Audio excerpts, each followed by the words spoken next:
Viego's champion insights were released. Since besides a video about his story, I don't have a video entirely focused on him, I decided that this was a good way to show what Viego is all about. Keep in mind that I'll be reading directly from the post that you can check out in the link in the description.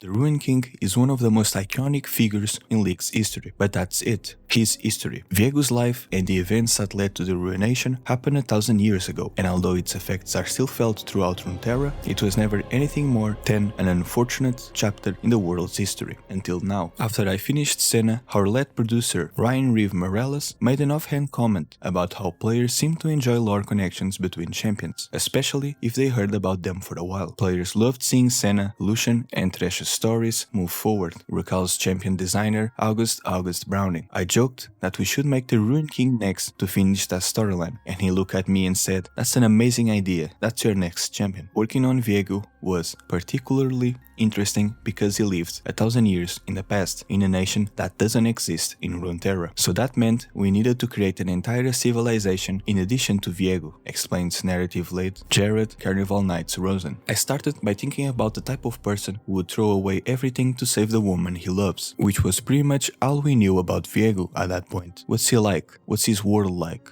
What motivates him? Second son to the king of Camavor, Viego knew only conquest and domination. Camavor is a long-dead expansionist empire that existed on a continent far east of Runeterra. Inspired by conquistador-era Spain with influences from Camelot, Camavor is an empire of aggressive conquerors. But unlike Noxus, they have no interest in integrating with the societies they rule. They wish only to claim ownership. Viego was a young, untested king of Camavor who was never prepared for the role. He only received the crown after his older brother, Callista's father, died in battle, Carnival Knights shares. Viego's selfish and self-centered, young and immature, and he has a lot of power. So when he sees this beautiful woman is old, he knows he has to have her, and being a commoner, she accepts. Brought up in a world where what you desire is yours for the taking, it's hard to know whether Viego truly loved Isolde or loved that she was his. Regardless, he doted on her, ignoring his duties as a king and instead focusing on romancing the love of his life. But because Viego was a shitty king of a shitty expansionist empire, he gained numerous enemies, one of which attempted to usurp Viego by means of a poisoned blade. Instead of freeing Camavor from a useless king, the blade found Isolde, and in doing so, set the world down the path to ruin. In a desperate attempt to save what he loved most, Viego brought Isolde to the waters of life on the Blessed Isles. But instead of Isolde returning with an outpouring love, she lashed out in pain, fear and rage. She stabbed Viego through the chest with his sword, and in doing so, unleashed the Ruination, a blast which devastated the Isles, twisting all those present into monstrosities, including the land itself. My part of Viego's process was a bit different from the usual process. Rift asked me what I thought the Ruined King would look like, and I immediately said it'd pretty much be Mordekaiser's cousin, Lav's concept art lead, Gem Lone Wingy Lim. But when I actually thought about it, I knew that wouldn't really fit. He's League's big bad.